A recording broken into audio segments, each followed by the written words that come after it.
Là.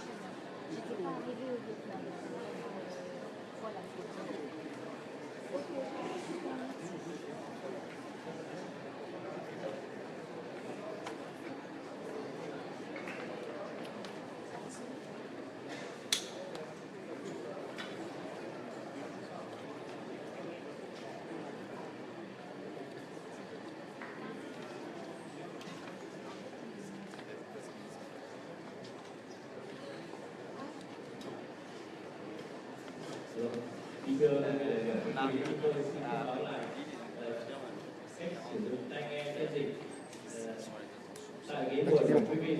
Bên phía tay phải thì chúng tôi để gắn máy tai nghe để cabin để nghe tiếng Việt chọn kênh 1 và để nghe tiếng Pháp xin quý vị chọn kênh 2.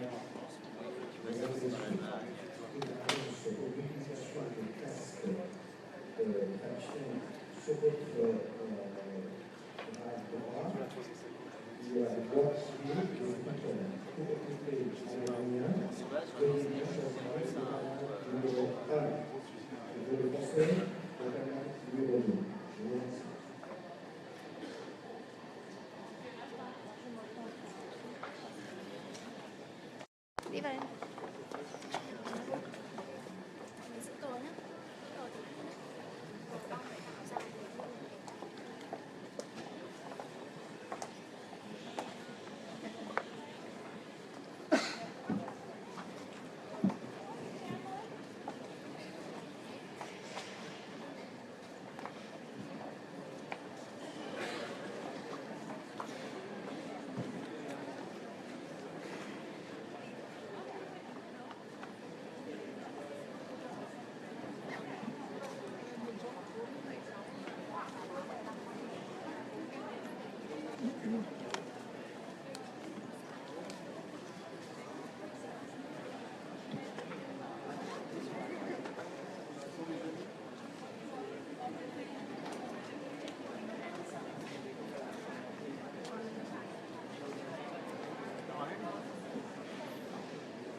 Chào anh.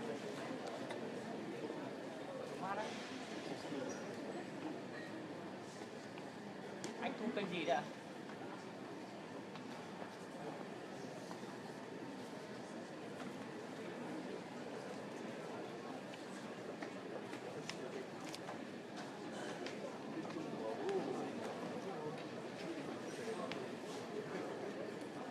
Của anh thu là kênh tiếng Việt đúng không?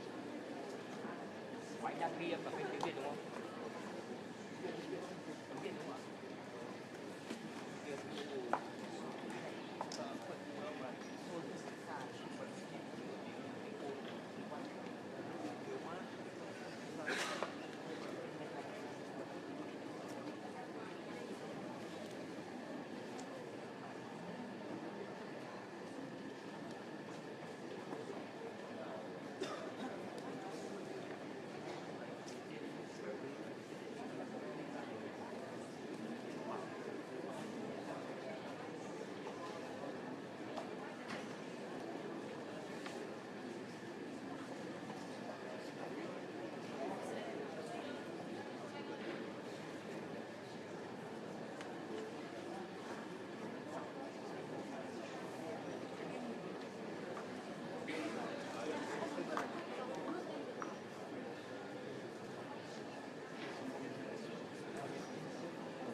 cho họ nước ngoài họ ngồi đấy.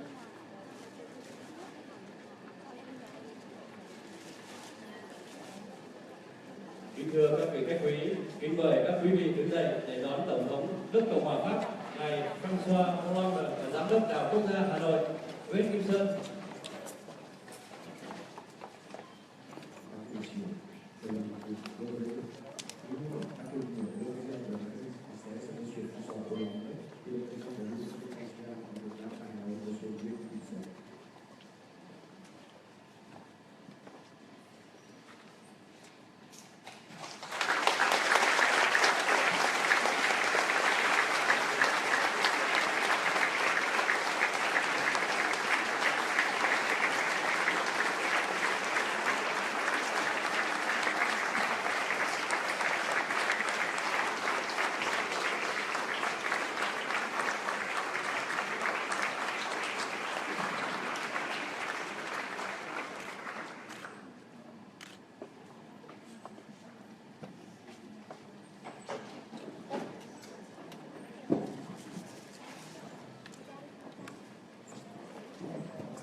Trân trọng kính mời quý vị an toàn.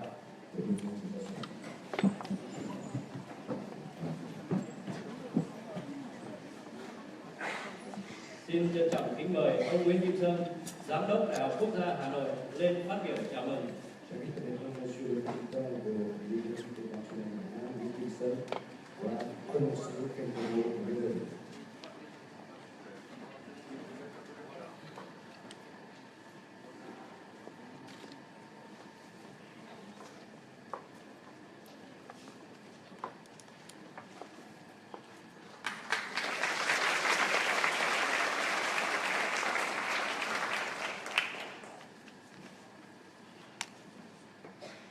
Kính thưa ngài François Hollande, Tổng thống nước Cộng hòa Pháp.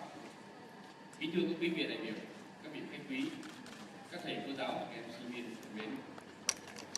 Trước hết, cho phép tôi thay mặt toàn thể các nhà khoa học, các cán bộ, giảng viên và sinh viên Đại học Quốc gia Hà Nội nhiệt liệt chào mừng ngài Tổng thống nước Cộng hòa Pháp François Hollande tới thăm Đại học Quốc gia Hà Nội.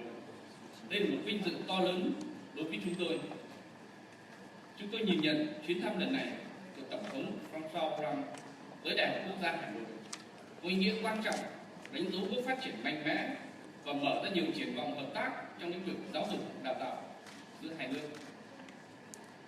Kính thưa quý vị đại biểu, Đại học Quốc gia Hà Nội kế thừa truyền thống học thuật của Đại học Đông Dương, một trung tâm giáo dục đại học theo mô hình giáo dục phương Tây hiện đại đầu tiên trên bán đảo Đông Dương do người Pháp thành lập năm 1906.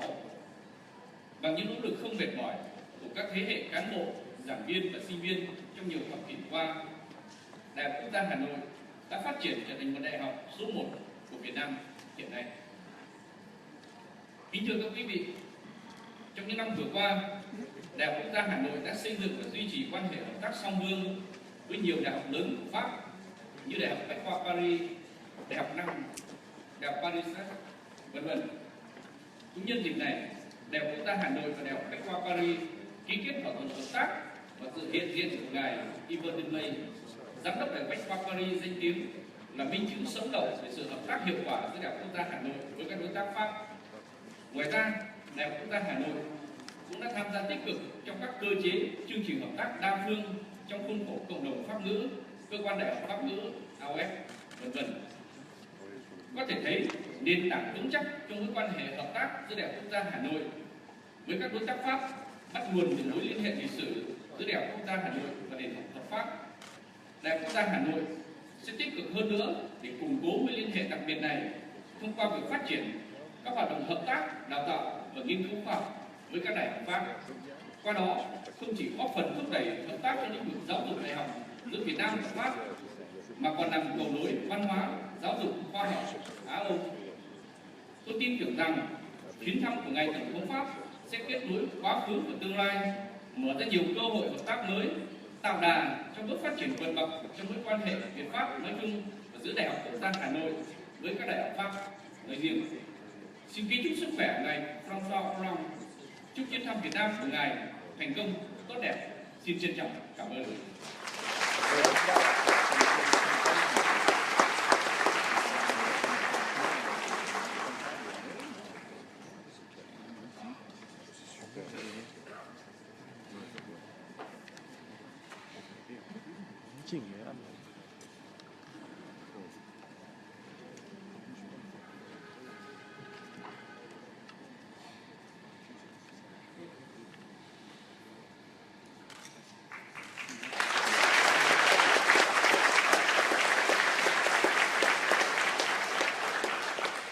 Mesdames, Messieurs les ministres vietnamiens et français, Monsieur le Président de l'Université, chers amis qui faites vivre ce haut lieu de culture, de savoir et de connaissance, je suis très fier, très honoré de venir ici à l'Université du Vietnam, à Hanoï, et de pouvoir m'exprimer devant un certain nombre de professeurs, d'étudiants, et avec une délégation, celle qui m'accompagne, composée de parlementaires très attachés à l'amitié entre la France et le Vietnam, mais aussi d'universitaires, de chercheurs. Car ce qui lie nos deux pays, c'est une longue histoire. Une histoire en fait de tumulte, mais aussi de liens profonds qui se sont tissés génération après génération et avec la même confiance dans le progrès, dans la recherche, dans la science, dans ce qui pouvait faire avancer l'humanité, qui explique que malgré les ruptures, il y a toujours eu la volonté de retrouver le fil commun, celui qui nous permet d'être ici aujourd'hui. Je veux saluer toutes ces générations qui ont voulu que la France et le Vietnam puissent coopérer comme c'est le cas aujourd'hui. Votre université elle-même est prestigieuse. Elle porte une devise qui d'ailleurs devrait être celle de toutes les universités au monde, l'excellence par le savoir. Comme les lieux de culture, vous avez accueilli ici des étudiants qui ont pu ensuite être des personnalités au destin remarquable, que ce soit dans le domaine scientifique, culturel et même politique. Si je devais en citer deux, je serais finalement trop audacieux, car il y en aurait beaucoup d'autres à évoquer. Général Giap, héros de notre résistance, a été formé ici dans cette université, et le mathématicien Ngo Bao Chao, qui a eu un parcours exemplaire, puisqu'il a été formé au Vietnam et en France, et a obtenu la médaille prestigieuse en mathématiques, la médaille Fields, en 2010. Justement, ces sciences nous ont permis de nouer des relations entre nos deux universités, et vous avez fait en sorte qu'aujourd'hui, l'école polytechnique puisse être présente par l'association qui vient d'être décidée. Je suis en visite d'État ici au Vietnam, et elle s'inscrit dans un processus.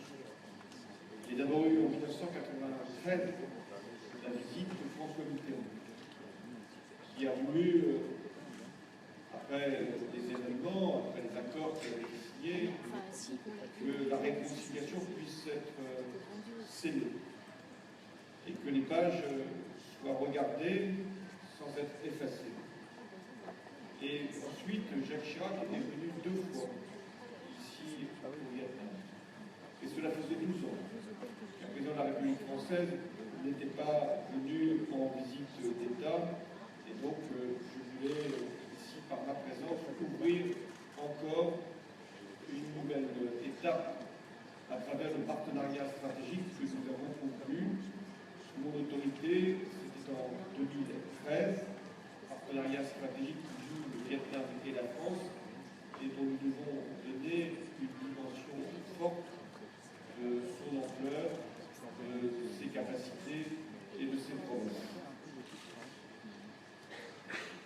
Nos deux pays, je le disais, ont une histoire et surtout un avenir. Et nous devons faire en sorte que cette histoire qui a pu à un moment nous séparer puisse nous réunir et que cette culture qui a toujours été commune, malgré toutes ces diversités, puisse là encore nous rassembler. Donc la France vient à la rencontre du Vietnam d'aujourd'hui, un pays qui change profondément, un pays qui accélère sa mutation en gardant ses principes, mais en faisant le choix de l'ouverture, du dynamisme économique, et tout en gardant aussi, préservant même sa culture, et c'est la raison pour laquelle nous sommes admiratifs de cette confiance que vous faites dans l'avenir et cette passion que vous avez pour l'histoire. Quels sont les défis que nous avons à relever ensemble, la France et le Vietnam, dans ce nouveau temps? Il y a d'abord toujours le défi de la paix et de la stabilité.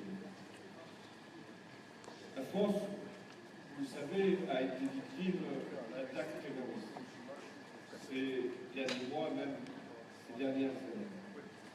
Je veux exprimer toute ma gratitude au peuple vietnamien pour le soutien qu'il nous a manifesté, pour la solidarité qu'il a voulu nous témoigner. Mais le Vietnam sait parfaitement que le terrorisme, c'est hélas diffusé partout dans le monde et concerne également l'Asie. On en a eu encore, hélas, une preuve à travers les attentats qui se sont produits au Bangladesh, en Indonésie, aux Philippines. Donc nous devons tous ensemble lutter contre ce fléau, radicalisation, la haine, l'intolérance, et faire en sorte que le peuple soit fort, soit capable de montrer une cohésion. Et là encore, nous devons aussi coopérer. Coopérer en luttant contre tous les trafics et en agissant contre les groupes criminels. Mais la sécurité, elle est globale. Je sais que ce qui, en mer de Chine, peut à un moment susciter des inquiétudes, doit être réglé pacifiquement. Nous défendons des principes, le principe de la souveraineté, le principe de l'indépendance, le principe du droit international, le principe du dialogue. C'est avec ces forces-là que nous devons agir pour la paix. La France est présente dans la région par sa marine qui navigue et qui assure aussi d'une certaine façon la sécurité. Et lorsqu'il y a des contentieux, nous sommes toujours disponibles, nous la France, pour contribuer à leur règlement. Et j'en ai parlé avec le président Hyundai pour que nous soyons très au clair sur ce que nous devons faire ensemble. J'ai également salué la participation du Vietnam aux opérations de maintien de la paix sous l'égide des Nations Unies, ce qui est fait aussi pour assurer la sécurité. Et là encore, la France est disponible. Le second défi que nous avons à relever, c'est le développement économique. C'est une évidence que votre pays a considérablement changé.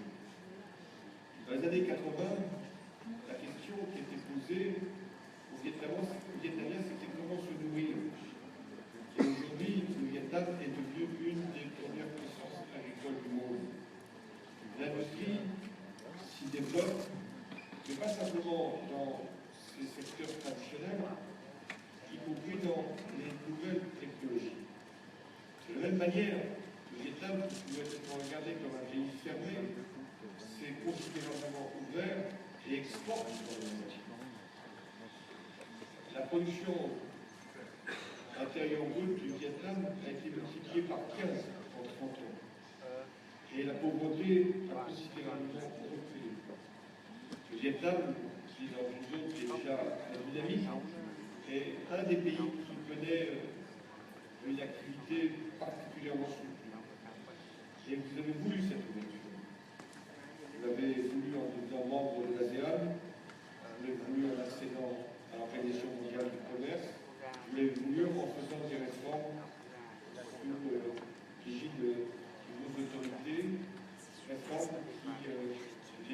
des principes de stratégie commune et en même temps vous donner tous les moyens d'accéder aux biens et de créer des richesses. La France a voulu vous accompagner et veut encore davantage le faire aujourd'hui. Elle l'a fait sous différentes formes.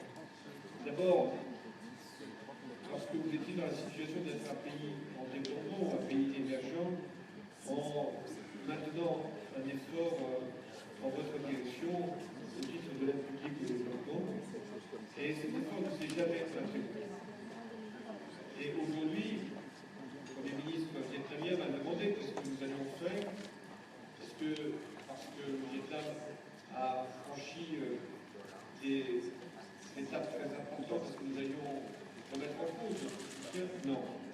Nous allons réorienter l'aide au développement vers justement les nouvelles technologies, vers les nouvelles énergies, vers tout ce qui peut favoriser le développement humain.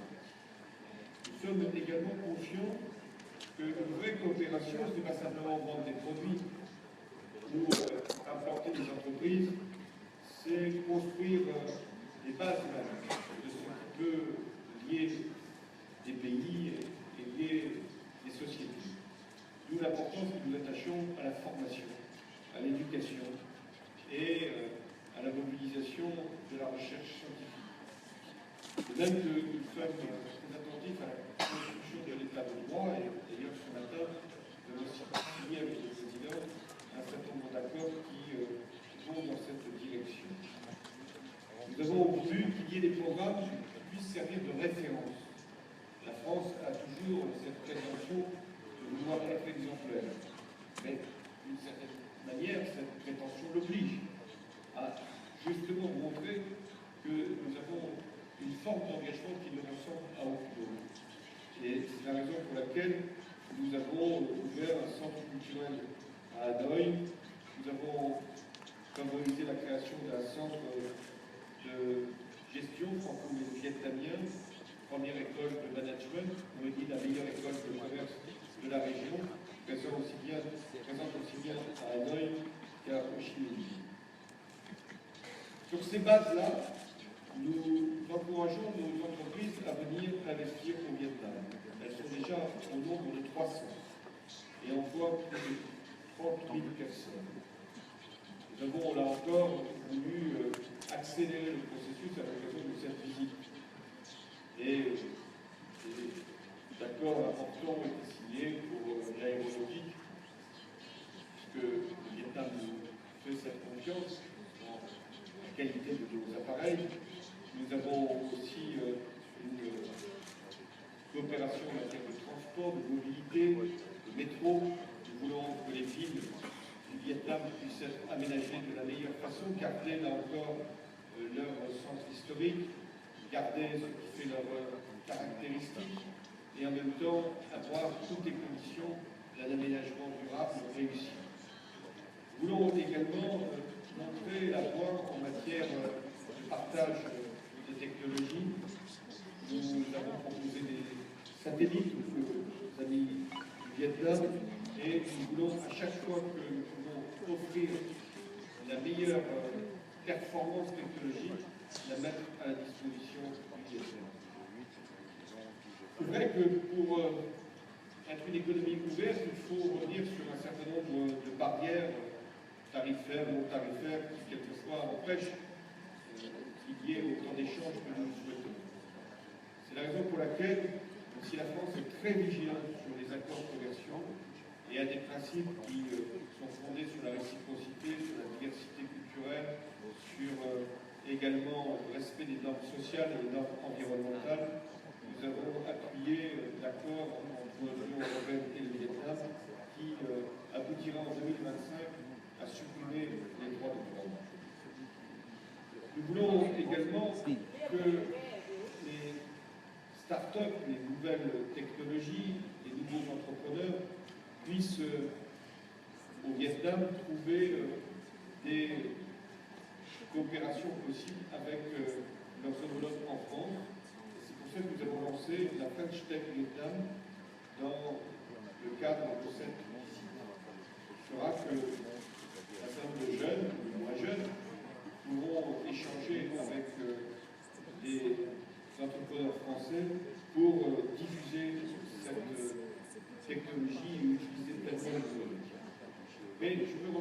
sur un autre enjeu pour ce qu'est pour nous notre destin commun, c'est celui de la préservation de la planète. Et de faire en sorte que la connaissance, la science, qui nous a servi déjà à alerter le monde sur les dangers du réchauffement, puisse maintenant nous permettre d'avoir les outils, d'avoir les capacités pour générer un certain nombre de projets d'investissement qui nous permettront de réduire le réchauffement. Et je reviens du G20 en Chine et nous avons pris des dispositions importantes, d'une part pour que l'accord de Paris puisse être ratifié d'ici la fin de l'année, et deuxièmement pour que les financements qui ont été promis lors de cette conférence de Paris, qui a été un acte historique, ces financements puissent être mobilisés justement là où il y a des projets qui permettront de sauver des patrimoines naturels ou d'éviter qu'il y ait des catastrophes naturelles. Vos deux deltas, le Mékong et le fleuve Rouge, sont particulièrement exposés. Une élévation d'1 mètre du niveau de la mer affecterait plus de 10% de la population de l'État et 10%, peut-être davantage, des terres agricoles. Voilà le danger. Voilà l'enjeu. Et voilà pourquoi j'évoquais les financements, et en particulier ceux de la France, pour que nous puissions agir ensemble et faire d'ores et déjà des travaux permettant d'éviter ces risques et ces dangers. Nous ne pourrons le faire que si nous avons une ambition élevée en matière d'éducation. L'État et la France sont convaincus que dans la mondialisation, les pays qui prendront leur place seront ceux qui auront fait le plus confiance dans la capacité de l'homme, de la femme, d'accéder aux connaissances et au savoir. Nous avons déjà cette tradition. Nous avons formé ensemble, d'ailleurs, Vietnamiens et Français, des milliers d'ingénieurs, de médecins, de fonctionnaires, d'économistes, de chercheurs, d'artistes, et qui construisent nos pays respectifs. Le Vietnam a fait ce choix. Il compte aujourd'hui 2 millions d'étudiants. Ils seront 5 millions d'ici 2030. C'est à la fois un capital, un atout considérable, et en même temps un grand défi pour former, accompagner, qualifier ce nombre de futurs étudiants. Et en plus de leur fournir les emplois qui correspondent à leur qualification. La France veut prendre sa part à l'effort qui est le vôtre et accueillir encore davantage d'étudiants vietnamiens en France. Aujourd'hui, il y en a 7000. C'est d'ailleurs une des communautés les plus importantes. Mais 7000, c'est encore trop peu. Et donc, nous ferons, avec les coopérations universitaires qui sont en place, tous les efforts pour que nous puissions amplifier cet accueil. Nous allons renforcer le programme de bourse, mettre en place des coopérations entre établissements d'enseignement supérieur et venir étudier en France suppose de maîtriser la langue française, à défaut de l'apprendre une fois sur place, ce qui peut aller assez vite, car la langue française est finalement belle, exigeante, mais en même temps facile à apprendre. En tout cas, c'est ce que nous voulons faire croire. Et cette langue française n'est pas au service de la France. Elle est au service de la diversité du monde. Elle est au service de celles et ceux qui vont l'utiliser. Il y aura de plus en plus de locuteurs français. On parle au milieu du siècle de 750 millions à 1 milliard de personnes qui parleront le français.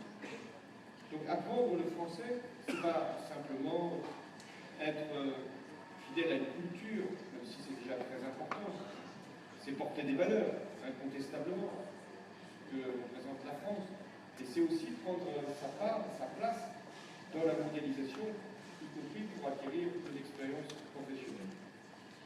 Et c'est pourquoi l'Université des sciences et des technologies est une université franco-vietnamienne parce qu'elle a cette volonté d'avoir cet échange permanent entre nos étudiants.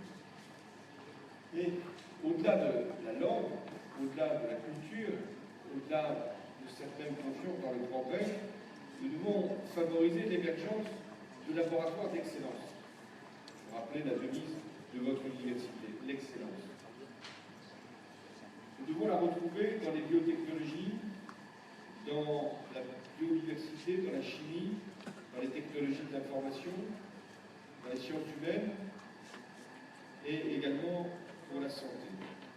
C'est pourquoi nous avons conclu des accords à l'occasion de ma visite entre les meilleures institutions de recherche du Vietnam et de France. Et c'est le sens du projet que nous avons acté avec l'Académie des sciences et des technologies, notamment pour le satellite d'observation de la Terre. Bref, nous voulons que dans tous les domaines que nous considérons comme les plus stratégiques, nous puissions établir entre nos institutions de recherche, déjà certaines sont présentes ici et je veux saluer leurs représentants, de faire en sorte que nous puissions amplifier encore ce processus. Et puis, j'allais dire, surtout il y a la culture. C'est ce qui souvent nous relie, avant même que nous sachions comment lui donner son sens. Il y a eu des années France-Vietnam qui ont été organisées en 2013-2014 qui ont eu un grand succès. Je veux aussi remercier les collectivités locales françaises, elles sont représentées ici, parce qu'elles se sont pleinement engagées et mobilisées pour qu'il y ait des événements. La meilleure preuve, c'est qu'il va y avoir des assises de la coopération décentralisée dans quelques jours ici au Vietnam, avec de nombreux élus de tous les territoires français qui veulent précisément s'engager pour qu'il y ait des actions de coopération. De notre côté, c'est-à-dire au niveau de l'État, nous avons voulu que l'Institut français d'Hanoï soit un lieu exceptionnel d'échange, de formation, d'exposition pour les artistes français et vietnamiens. Nous avons décidé qu'une antenne de cet institut serait également installée à Ho Chi Minh Ville et nous avons voulu, avec la ministre de la Culture française, nous avons voulu qu'il y ait une mise en place d'une nouvelle académie franco-vietnamienne pour les industries créatives, le cinéma, la conservation du patrimoine. Conservation du patrimoine parce que je rappelle qu'il y a ici 20 000 stèles gravées du Vietnam qui sont parmi les plus beaux témoignages de votre civilisation. La francophonie, je le disais, nous permet de rayonner dans l'ensemble du monde, sur tous les continents. Et c'est très important que le Vietnam y accorde une place éminente. C'est au Vietnam, à Hanoï, que s'était tenu un sommet de la francophonie. Il y a au Vietnam 50 000 élèves qui apprennent le français. Nous souhaitons bien sûr qu'ils soient plus nombreux. Il y a 200 établissements au Vietnam qui dispensent des cours de français. Nous souhaitons qu'ils soient encore plus nombreux. Il y a des universités où on enseigne en français. Nous souhaitons qu'elles soient encore plus nombreuses. Bref, la francophonie, c'est ce que nous partageons. Et c'est ce qu'un pays comme le Vietnam peut avoir aussi comme ambition, de parler plusieurs langues, et d'abord la sienne, mais aussi de pouvoir échanger, commercer, s'ouvrir à d'autres cultures et porter l'ambition de la diversité à l'échelle du monde. Il ne faut pas accepter l'uniformisation. La mondialisation ne peut pas être l'écrasement, ne peut pas être la banalisation, ne peut pas être la soumission. La mondialisation, ça doit être une opportunité pour, bien sûr, porter ce qu'on a de meilleur dans chacun de nos pays et pouvoir échanger à d'autres, créer des emplois, favoriser une activité économique, mais avec des règles qui puissent permettre que des normes soient respectées partout, j'ai évoqué, mais aussi qu'il y ait ces cultures qui se mélangent sans jamais disparaître, qui s'enrichissent mutuellement, qui dialoguent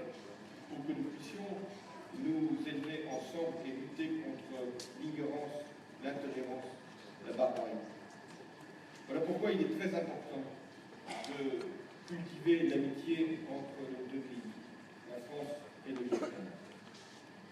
La France et le Vietnam, avec l'histoire, la France et le Vietnam, avec la géographie qui fait que la France est aussi présente dans cette région, la France et le Vietnam avec les principes qui sont communs, la France et le Vietnam aussi avec cette ambition culturelle, la France et le Vietnam également parce que nous pouvons montrer ce que le peuple peuvent être capables de faire lorsqu'ils ont des idéaux de développement commun et lorsqu'ils rappellent à chaque fois les principes de la liberté et des droits de l'homme.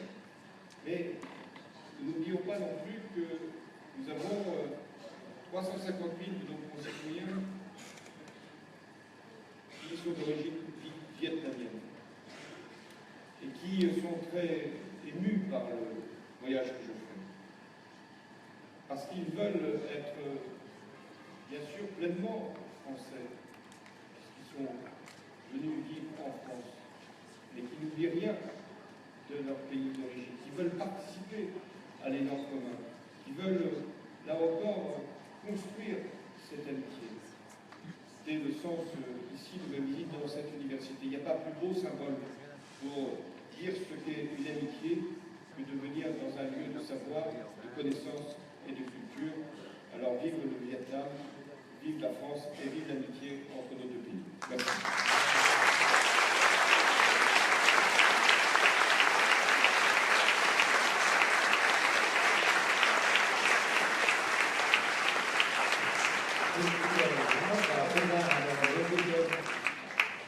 Lên sân khấu để tặng quà lưu niệm cho chương trình.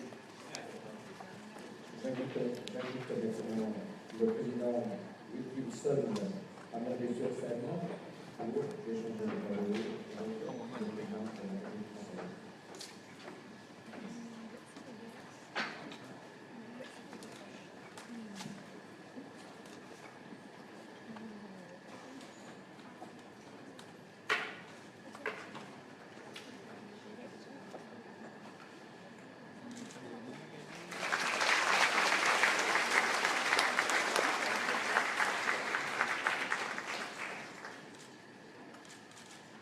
Xin kính mời Giám đốc Đại học Bách khoa Paris ngài Yves de May lên sân khấu chụp ảnh lưu niệm cùng Giám đốc Wilkinson và Tổng thống Hollande.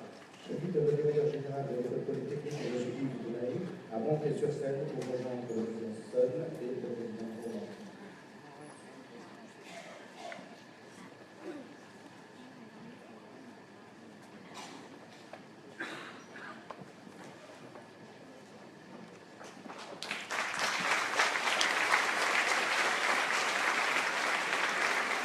Xin mời các sinh viên đại diện sinh viên Đại học Quốc gia Hà Nội lên chụp ảnh cùng các lãnh đạo. J'invite les étudiants désignés de l'Université nationale de Montréal à me suivre.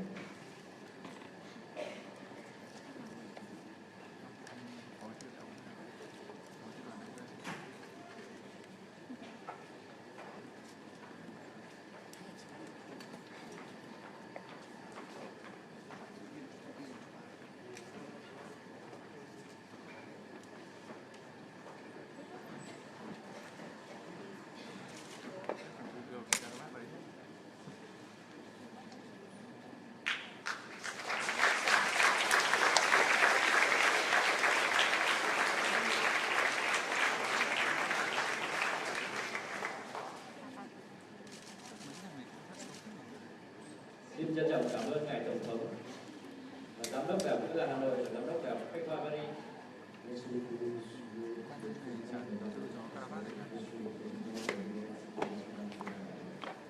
Kính thưa quý vị đại biểu khách quý, lễ đón Tổng thống Cộng hòa Pháp ngài François Hollande đến đây đến thăm và phát biểu tại Đại học Quốc gia Hà Nội đến đây kết thúc. Ban tổ chức xin trân trọng cảm ơn quý vị đã có mặt đông đủ góp phần làm nên